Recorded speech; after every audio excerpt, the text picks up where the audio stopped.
नमस्कार साथियों, इतिहास के अध्याय में आपका स्वागत है। इस प्रकरण में हम चर्चा करेंगे हिंदी विषय से हिंदी व्याकरण से बनने वाले अति महत्वपूर्ण प्रश्नों के बारे में जो प्रतियोगिता परीक्षाओं में पूछे जाते हैं और अपनी परीक्षा की दृष्टि से भी उपयोगी साबित होंगे। तो पहले प्रश्न पर चलते हैं। पहला प्रश्न आपके सामने दिखाई दे रहा होगा, तद्धित का संधि विच्छेद क्या होगा? और चार विकल्प आपके सामने हैं, तत् धन धित, तद हित, तत्हित और तदहित। इसमें से सही विकल्प क्या होगा? तो विकल्प सी इसका सही हो जाएगा। तत् धन हित बराबर तद्धित इसका सही संधि विच्छेद होगा।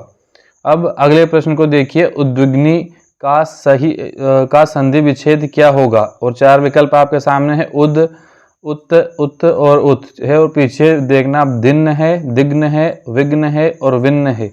तो इसका सही उत्तर भी सी हो जाएगा, उत धन विघ्न इसका सही संधि विच्छेद होगा। अब तुरंत ही प्रश्न क्रमांक 3 पर चलते हैं। ऋग्वेद का संधि विच्छेद क्या होगा? तो इसका संधि विच्छेद होगा सही बी विकल्प, ऋक धन वेद इसका सही उत्तर हो जाएगा। इन प्रश्नों को ध्यान रखिए, ये कई बार प्रतियोगिता परीक्षाओं में पूछे जा चुके हैं और आपकी परीक्षा की दृष्टि से भी ये लाभकारी सिद्ध होंगे। अब प्रश्न क्रमांक 4 पर, किस शब्द की संधि विच्छेद गलत है? कौन से शब्द में संधि विच्छेद जो है वो गलत है? पावक का पौ धन अक होगा, रमेश का रमा धन ईश होगा, अक्षोहिणी का अक्ष धन उहिणी होगा और सन्नारी का सत धन नारी होगा। तो इसमें बी विकल्प गलत है। रमेश रमा धन ईश होता है, राम धन ईश नहीं होता है, तो इसको लगा दीजिए। अब चलते हैं अगले प्रश्न पर। अगला प्रश्न है, सत्याग्रह में कौन सी संधि है? व्यंजन, दीर्घ स्वर, यण और विसर्ग। तो सत्य धन आग्रह ये है दीर्घ स्वर संधि। अब प्रश्न क्रमांक 6, मनोदशा शब्द में कौन सी संधि है? स्वर, व्यंजन, विसर्ग और गुण। मनोदशा शब्द में कौन सी संधि है? तो इसका सही उत्तर हो जाएगा विसर्ग संधि। अगला प्रश्न है, परोपकार शब्द में कौन सी संधि है? विसर्ग, गुण, वृद्धि और यण। आसान सा प्रश्न है, इसका उत्तर तुरंत लगा दीजिए। गुण संधि इसमें होगी, परोपकार में गुण संधि होगी। आगे है, ताते ताते नहीं है, ये तथेव है। तथेव शब्द का सही संधि विच्छेद क्या होगा?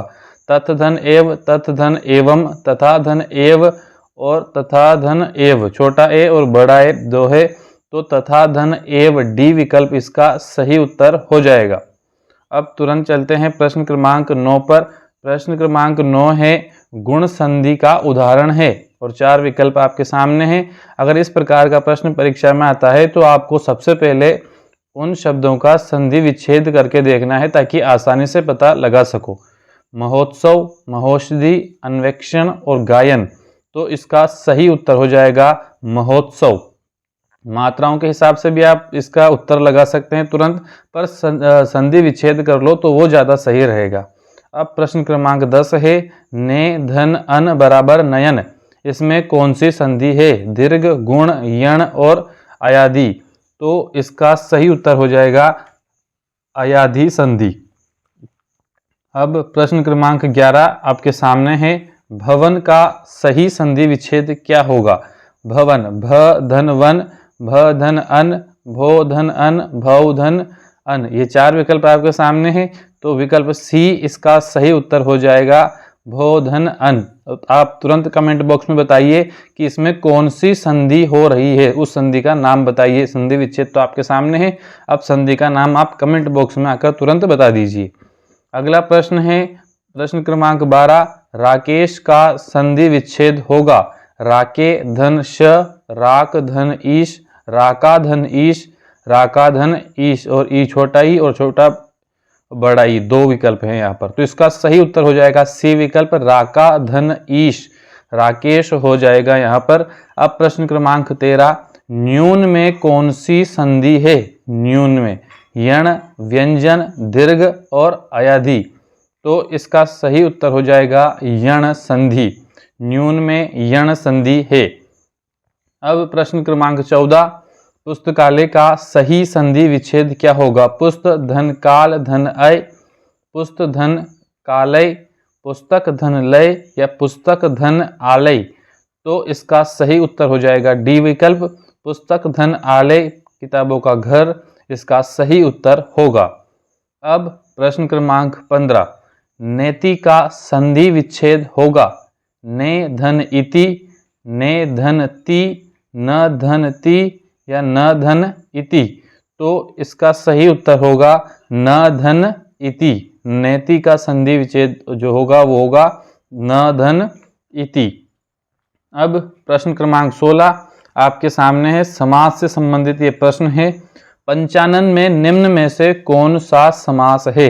पंचानन, तत्पुरुष, बहुव्रीहि, कर्मधारय और द्वंद्व। पंचानन 5 है, आनंद जिसके, वो इसका सही उत्तर हो जाएगा बहुव्रीहि। और इसको ध्यान रखें तो अधिकांश जो देवी देवताओं के नाम है वो बहुव्रीहि समाज के अंतर्गत ही आते हैं, बहुव्रीहि समास ही उनमें होता है। आगे है 17वां, लंबोदर में कौन सा समास है? द्वंद्व, द्विगु, बहुव्रीहि और कर्मधारय।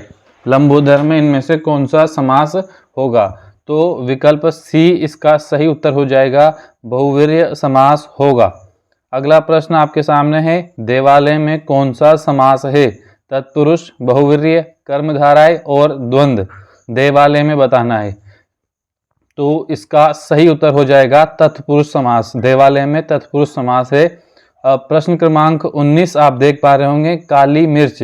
काली मिर्च शब्द में समास है, काली मिर्च में कौन सा समास है?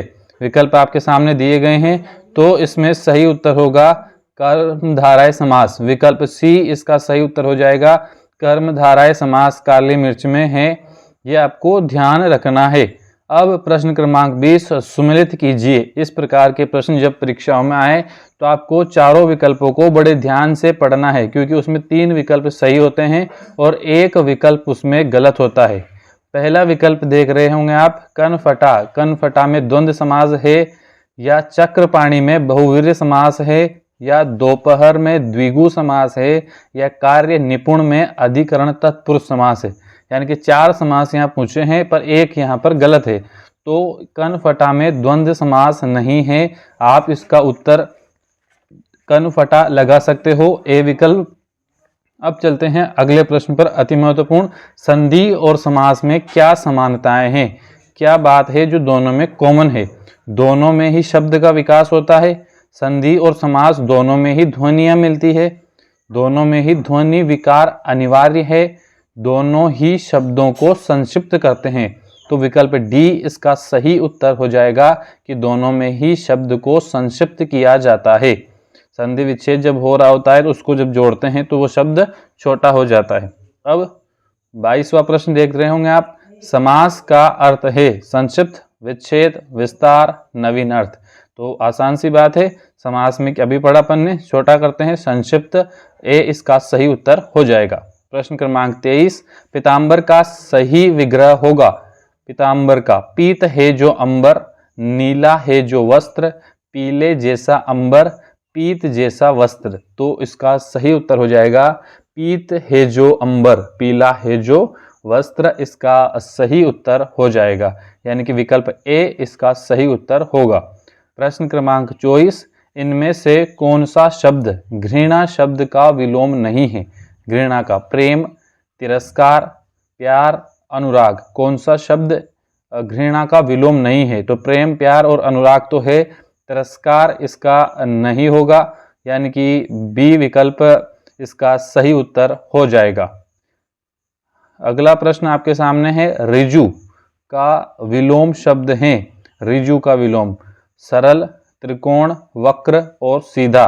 ऋजु यानी तो सीधा होता है, तो इसका विलोम होगा वक्र, यानी कि विकल्प डी इसका सही उत्तर हो जाएगा। अब अगला प्रश्न है प्रश्न क्रमांक 26, मूल्यवान का विलोम शब्द है मूल्य, कीमत, अमूल्य या मूल्यहीन। मूल्यवान का विलोम शब्द क्या है? तो विकल्प डी इसका सही उत्तर हो जाएगा मूल्यहीन। अगला प्रश्न है 27वां, सापेक्ष का सही विलोम शब्द है। सापेक्ष का विलोम क्या होता है? विकल्प आपके सामने है, आपेक्ष, प्रत्यक्ष, निरपेक्ष या परोक्ष। तो इसका सही उत्तर होगा निरपेक्ष। अगला प्रश्न है 28, गरल का विलोम शब्द है सुमति, विरल, सुधा, सरल। तो गरल का विलोम शब्द होगा सुधा, विकल्प सी इसका सही उत्तर हो जाएगा।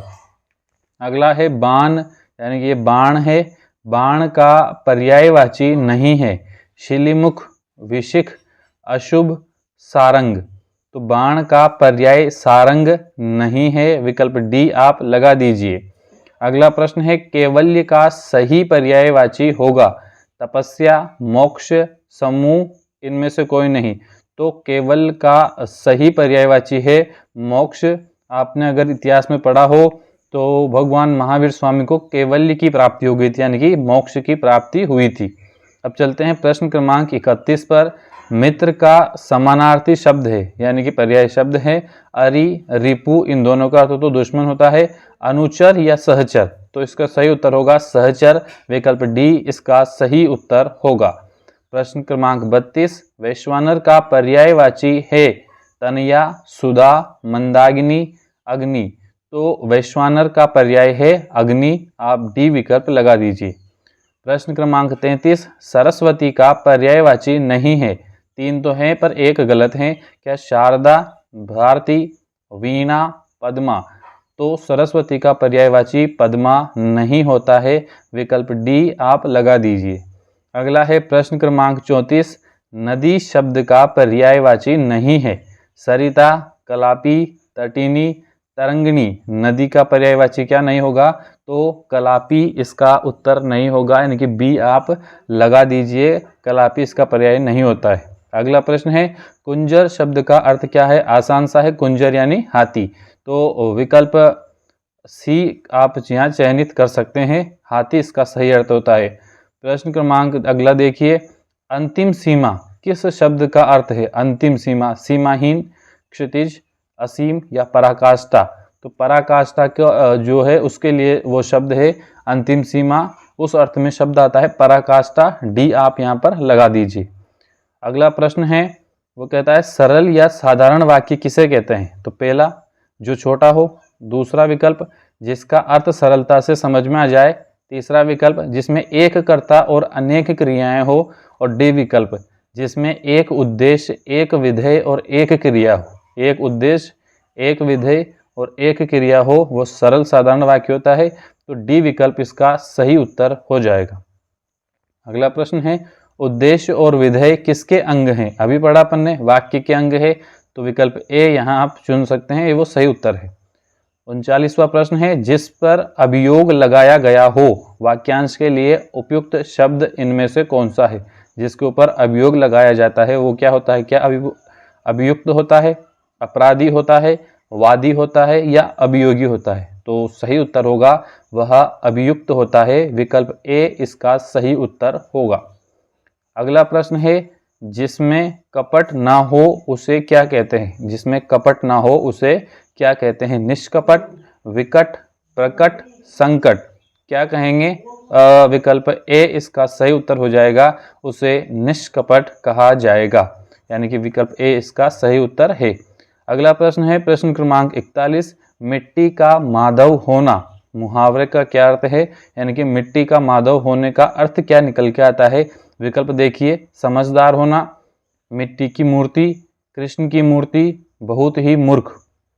तो इसका सही उत्तर हो जाएगा बहुत ही मूर्ख, इस मुहावरे का ये अर्थ हो जाएगा। अगला प्रश्न है सिर पर सवार होना मुहावरे का क्या अर्थ है। सिर पर सवार होना, पीछे पड़ना, बाधक होना, भाग जाना, मरने मारने पर उतारू होना। तो इसका सही उत्तर क्या होगा, सिर पर सवार होने का अर्थ है पीछे पड़ना।